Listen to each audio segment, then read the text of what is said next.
Théo Curin est un sportif et un aventurier dans l'âme.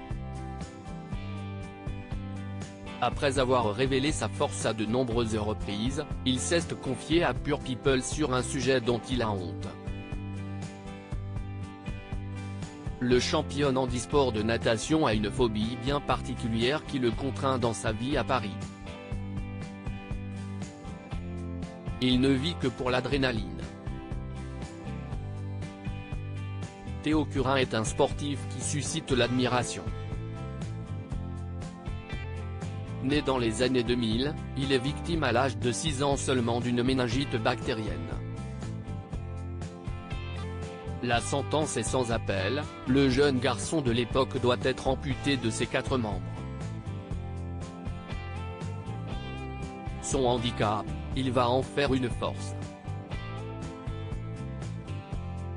Si est alors qu'il se lance pour défi de traverser la Manche avec Philippe Croizon. Peureux, cette expérience le pousse à exceller en natation. Il devient un excellent nageur et part représenter la France aux Jeux paralympiques de Rio en 2016. Il finit 4e aux 200 mètres nage libre et obtient la médaille d'âge aux 200 mètres nage libre durant les championnats d'Europe handisport. Acteur dans la série Plus belle la vie, les téléspectateurs le retrouvent également dans Fort Boyard, où le jeune homme étonne par sa force. Si titre la honte, je le sais derrière cet homme robuste que rien ne semble arrêter, il y a pourtant quelque chose qui provoque l'émoi de Théo Curin.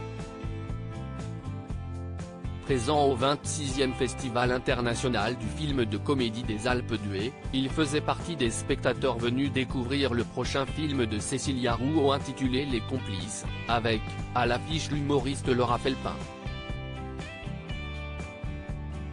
Dans ce long métrage, un serial killer doit faire face à sa nouvelle phobie. Le sang. Pure People est allé à la rencontre de Théo Curin pour en savoir plus sur sa phobie.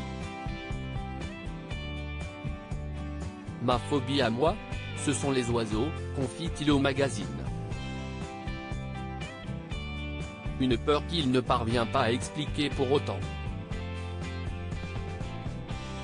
Je ne sais pas pourquoi j'ai peur des oiseaux.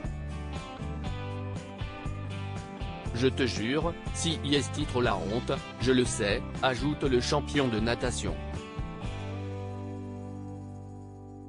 D'autant plus que sa vie à Paris n'est donc pas de tout repos.